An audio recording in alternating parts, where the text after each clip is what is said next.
तो hello friends, मैं आप लोग को इस वीडियो में बताने जा रहा हूँ कि शेयर मार्केट क्या होता है, शेयर मार्केट किसको कहते हैं या कैसे काम करता है। शेयर मार्केट जो होता है, इसमें स्टॉक को शेयर को बाय और सेल किया जाता है, जिसको हम लोग शेयर मार्केट कहते हैं। इसमें बहुत से पब्लिक अपना पैसे लगाती है और शेयर को बाय करती है और सेल करती है। तो चलो हम लोग देखते हैं कि इसमें बहुत से पब्लिक जो रहते हैं, सब लोग अपना पैसे को बढ़ाया जा सके कैसे, इनकम को और ज़्यादा सोर्स बनाने के लिए शेयर मार्केट में आते हैं और जल्दी से जल्दी ज़्यादा अमीर बन सके। इसके लिए बहुत से पब्लिक सब शेयर मार्केट में पैसे लगाने के लिए आती है। तो शेयर मार्केट काम कैसे करता है, तो चलो हम लोग बताते हैं इसके बारे में पूरा 10 पॉइंट में। तो सबसे पहला पॉइंट हमारा कि शेयर और स्टॉक क्या होता है।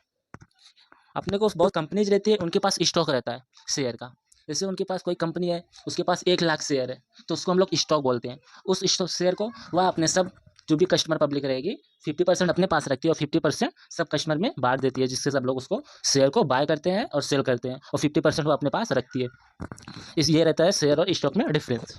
और दूसरा क्या रहता है कि यार स्टॉक एक्सचेंज क्या होता है। स्टॉक एक्सचेंज क्या होता है, स्टॉक एक्सचेंज जो रहता है वह BSE और NSE 2 स्टॉक एक्सचेंज है हमारे इंडिया में, जो कि बॉम्बे में मुंबई में है। एक बॉम्बे स्टॉक एक्सचेंज और national stock exchange. Bombay stock exchange जो रहता है, उसमें सब कंपनियाँ लिस्टेड और लिस्टेड कंपनीज रहती है। जितनी भी कंपनी लिस्टेड है बॉम्बे स्टॉक एक्सचेंज और नेशनल स्टॉक एक्सचेंज में रहती है। हमको अगर प्रोडक्ट बोल रहा हूँ, शेयर को बाय और सेल करना हुआ, हम लोग बॉम्बे स्टॉक एक्सचेंज और नेशनल स्टॉक एक्सचेंज से कर सकते हैं। और फिर हमारा नेक्स्ट क्या है, सेंसेक्स और निफ्टी क्या होता है। हम लोग इसके बारे में भी बहुत सारा सुनते हैं कि ये सेंसेक्स और निफ्टी होती क्या। जो सेंसेक्स रहता है, उसमें टॉप 30 कंपनियां रहती हैं, इंडिया की लिस्टेड कंपनियां जो रहती हैं वो BSE के अंदर लिस्टेड रहती है, बॉम्बे स्टॉक एक्सचेंज के अंदर। इसमें टॉप 30 कंपनीज रहती है, जिसको शेयर को उसमें सब बाय करते हैं और सेल करते हैं। और निफ्टी 50 जो रहता है, इसमें इंडिया की टॉप 50 कंपनीज लिस्टेड रहती है, जो कि नेशनल स्टॉक एक्सचेंज में लिस्टेड रहता है। ये हमारा सेंसेक्स और निफ्टी 50 होता है। और स्टॉक होल्डर फिर आता है कि स्टॉक होल्डर क्या होते हैं, स्टॉक होल्डर किसको कहते हैं। तो हम लोग स्टॉक होल्डर बोले तो एक कि जो स्टॉक होल्डर स्टॉक को जो परचेस करता है, बाय करता है, उसको स्टॉक होल्डर बोलते हैं। जैसा कि कोई कंपनी है, उस कंपनी का शेयर अगर किसी ने ले लिया है, और उसको हम लोग स्टॉक होल्डर बोलते हैं उस कंपनी का। और फिर अभी इन्वेस्टर किसको बोलते हैं, इन्वेस्टर क्या होता है, इन्वेस्टर किसको बोलते हैं। जब कोई व्यक्ति रहता है, किसी कंपनी का शेयर लेता है, उसको बाय करता है, उसको बाय करने का मतलब उसमें पैसा इन्वेस्ट कर रहा है, अगर उस कंपनी का, तब वो इन्वेस्टर कहलाता है। जब जो कोई व्यक्ति किसी कंपनी का शेयर बाय करता है, तो वह व्यक्ति उस कंपनी का इन्वेस्टर कहलाता है और इन्वेस्टर कहलाता है। और फिर आगे नेक्स्ट है हमारा कि इन्वेस्टिंग और ट्रेडिंग। हम लोग ये भी देखते हैं कि बहुत सारे लोग ट्रेडिंग कर रहे हैं, इन्वेस्टिंग कर रहे हैं। बहुत सब बोलते हैं कि इन्वेस्टिंग अच्छा रहता है बिगनर के लिए, जो शुरू शुरू में शेयर मार्केट में आते हैं उनके लिए इन्वेस्टिंग ज़्यादा अच्छा रहता है। ऐसा हम लोग बहुत ज़्यादा सुनते हैं। तो ये इन्वेस्टिंग और ट्रेडिंग होता क्या है। इन्वेस्टिंग जो रहता है, वो इन्वेस्टिंग जो रहता है कि वो ज़्यादा रिस्की नहीं रहता है। हम उसमें पैसे को लगा देते हैं और 1 साल 2 साल या फिर उससे भी ज़्यादा टाइम तक उसमें लगा के छोड़ देते हैं, उसका फंडामेंटल चेक करके कि ये कंपनी का फंडामेंटल कैसा है। उसके बाद उसमें हम लोग पैसा लगा देते हैं। पैसा उसमें लगाने के बाद उसको देखेंगे कि यह कंपनी कब तक अभी मतलब प्रॉफिट होता है, कि कभी कभी बीच में वो कंपनी लॉस में भी आ जाती है। तो उससे हम लोग को टेंशन नहीं लेना चाहिए, कि क्योंकि वह कंपनी हम लोग लॉन्ग टर्म के लिए इन्वेस्ट किए। तो वह कंपनी अगर हम लोग सब फंडामेंटल चेक करके अच्छे से चेक किए, तो वह कंपनी आने वाले टाइम 6 महीने 1 साल में प्रॉफिट में जाती है। तो यह कम रिस्की रहता है। इसके लिए सब लोग बोलते हैं कि जो बिगनर के लिए इन्वेस्टिंग सबसे बेटर रहता है। अब हम जानते हैं कि ट्रेडिंग क्या होता है। ट्रेडिंग के बारे में भी हम बहुत सुनते हैं कि सब लोग ट्रेडिंग करके इतने रुपये कमा लिए, इतना इनका लॉस हो गया, आज का ट्रेडिंग ऐसा हुआ। तो ट्रेडिंग कई टाइप्स के होते हैं, ऑप्शन ट्रेडिंग, इंट्राडे ट्रेडिंग। ज़्यादा जो बिगनर रहते हैं इन्वेस्टिंग के बाद, वो इंट्राडे ट्रेडिंग में ही आते हैं। ये ट्रेडिंग होता है क्या, जब कोई व्यक्ति शेयर को बाय करता है और उसी दिन या फिर 1 हफ्ते में शेयर को बेच देता है, तो उसको हम लोग ट्रेडिंग करते हैं। उसको उसी दिन 1 हफ्ते या 1 दिन 4 दिन में जो भी प्रॉफिट होना रहता है हो जाता है। और हमारा जो इन्वेस्टिंग रहता है, वो 1 साल 6 महीने 2 साल हम लोग उसमें शेयर को होल्ड करके रखे रहते हैं। बिगनर के लिए फिलहाल तो इन्वेस्टिंग ही ज़्यादा बेटर रहता है। अब ट्रेडिंग में ये, अब हम इन्वेस्टिंग और ट्रेडिंग समझ गए। ये इन्वेस्टिंग और ट्रेडिंग क्या होता है। इन्वेस्टिंग में लॉन्ग टर्म के लिए हम लोग इन्वेस्ट करते हैं, बहुत टाइम लगता है उसमें, अपने को पैसा बहुत टाइम में मिलता है।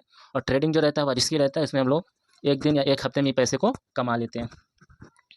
इन दोनों में सबसे अच्छा कौन रहता है, इन्वेस्टिंग और ट्रेडिंग में। और अगर बोला जाए तो अपने को ज़्यादा प्रॉफिट है इससे मिलता है, ट्रेडिंग से मिलता है, लेकिन जितना उसमें प्रॉफिट है उतना रिस्की भी रहता है। इसके लिए अगर बिगनर के लिए देखा जाए तो इन्वेस्टिंग ही ज़्यादा बेटर रहता है कंपेयर टू ट्रेडिंग।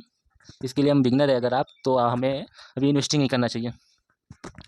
फिर हम देखते हैं आगे क्या है इसके बारे में और क्या। हु रेगुलेट स्टॉक मार्केट को। अभी ये जो स्टॉक मार्केट इतना बड़ा मार्केट है, तो इसको भी चलाने के लिए, जैसे अपना देश है कंट्री, इसको गवर्नमेंट सरकार चलाती है। तो ऐसा हमारा स्टॉक मार्केट भी है, उसकी जो अलग सरकार रहती है, जो सेबी है।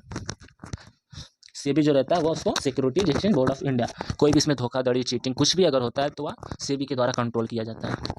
एक हिसाब से बोला जाए तो यह कानून जो भी कुछ रहता है सेबी के हाथ में रहता है। कुछ भी अगर इसमें नियम को चेंज हुआ करना पड़ा, बढ़ाना पड़ा, कोई भी नियम कानून लॉ चेंज करना पड़ा, वो सेबी के द्वारा चेंज किया जाता है, जो कि सब रेगुलेट करता है, पूरा स्टॉक मार्केट के इसके अंडर रहता है। अब हम आगे देखते हैं क्या होता है स्टॉक मार्केट इन्वेस्टिंग ट्रेडिंग के लिए। हमको जो इन्वेस्टिंग ट्रेडिंग के लिए अब तो हम सब सीख चुके हैं, जो स्टॉक मार्केट रहता है, इन्वेस्टिंग ट्रेडिंग ये सब जान चुके हैं कि क्या होता है, स्टॉक मार्केट क्या होता है, इन्वेस्टिंग क्या होता है, ट्रेडिंग क्या होता है। अब हम जानते हैं कि इसको करने के लिए सबसे पहले क्या क्या जरूरत रहता है, किस चीज़ क्या क्या चाहिए रहता है हमको। सबसे पहले तो आप लोग जैसे जानते हैं कि पैसा चाहिए, पैसा तो चाहिए ही। फिर इसमें दूसरा है कि अपने को सबसे पहले इसमें डीमैट अकाउंट है, किसका डीमैट अकाउंट अलग से खोलना पड़ता है। अगर हम स्टॉक मार्केट में ट्रेडिंग या इन्वेस्टिंग होल्डिंग कुछ भी करना चाह रहे हैं तो सबसे पहले हमें एक डीमैट अकाउंट खोलना पड़ेगा, उसके बाद ही हम स्टॉक मार्केट में होल्डिंग ट्रेडिंग कुछ भी जो भी रहेगा करने को तभी कर सकते हैं। तो इसमें सबसे जरूरी इसके लिए डीमैट अकाउंट खोलना रहता है।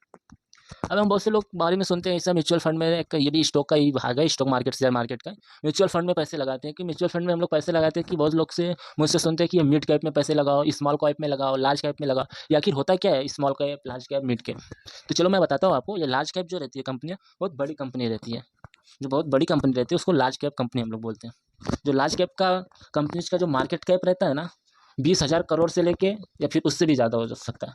20,000 करोड़ से शुरू होता है, उससे भी ज़्यादा जब रहता है मार्केट कैप उसका, तो उसको हम लोग लार्ज कैप में या लार्ज कैप के में बोलते हैं या लार्ज कैप के अंडर आता है।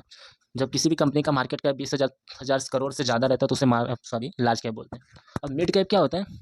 मिड कैप जो रहता है किसी भी कंपनी का जो मार्केट कैप रहता है वह 20,000 करोड़ से कम रहना चाहिए और 5,000 करोड़ से ज़्यादा रहना चाहिए, तो इसे हम लोग मिड कैप बोलते हैं। और फिर लास्ट में आता है कि हमारा स्मॉल कैप क्या होता है। स्मॉल कैप कंपनी क्या होता है? सब लोग बोलते हैं कि बहुत रिस्की कंपनी रहती है, क्या होता है आखिर? स्मॉल कैप कंपनी जो रहता है 5,000 करोड़ से कम रहता है इसका मार्केट कैप, इसको हम लोग स्मॉल कैप बोलते हैं। अगर आप जैसा म्यूचुअल फंड या फिर इसमें पैसा लगाना चाहते हैं तो SIP करना चाहते हैं तो सबसे सही लार्ज कैप ब्लू चिप रहता है, लार्ज कैप। क्योंकि लार्ज कैप जो रहता है टाटा का और रिलायंस का, ये पुरानी कंपनीज रहती है, ट्रस्टेबल रहती है। जैसे कि इन लोग का जो हम लोग को पता रहता है टाटा का सामान सब घर में है या हमको मतलब धोखा नहीं दे सकती, भाग नहीं सकती, ऐसा कुछ नहीं रहता। इसके लिए लार्ज कैप ज़्यादा विश्वास ट्रस्टली होता है। और मिड कैप भी एक अच्छी कंपनी मानी जाती है। अगर हम लोग बिगनर रहते तो हमें अगर म्यूचुअल फंड में पैसा डाल दे तो लार्ज कैप में ही डालना चाहिए। और स्मॉल कैप में बहुत रिस्की रहता है लेकिन रिटर्न भी हाई रहता है। और लार्ज कैप में अपने को रिटर्न कम मिलेगा लेकिन अपना जो भी मिलेगा अपना कंफर्म रहेगा, ऐसा कि अपना लॉस होने का चांस नहीं रहेगा। इसके लिए लार्ज कैप ज़्यादा बेटर रहता है कंपेयर टू स्मॉल कैप। और मिड कैप क्या रहता है? मिड मीन्स वही बीच का, नहीं ज़्यादा रिस्की रहता है और नहीं ज़्यादा रिटर्न मिलता है, एक मतलब मीडियम साइज का। मिड कैप भी एक अच्छी कंपनी रहती है, इसके लिए हमें लार्ज कैप या मिड कैप में अपना म्यूचुअल फंड में पैसा डालना चाहिए। जैसा कि आपको मैंने बताया कि सब टोटल स्टॉक मार्केट के बारे में, स्टॉक मार्केट क्या होता है, सब इन्वेस्टिंग क्या होता है, डीमैट अकाउंट क्या होता है, स्टॉक मार्केट क्या होता है, शेयर क्या होता है, NSE क्या होता है, BSE क्या होता है, सेंसेक्स, निफ्टी। मैंने आप सबको इस वीडियो में ये सब बताया। अगर आप लोग को इसके बाद भी कोई डाउट आता है स्टॉक मार्केट से रिलेटेड तो आप कमेंट कर सकते हैं। Thank you for watching. अगर आपको मेरा वीडियो अच्छा लगा तो आप लोग चैनल को लाइक एंड सब्सक्राइब कर सकते हैं।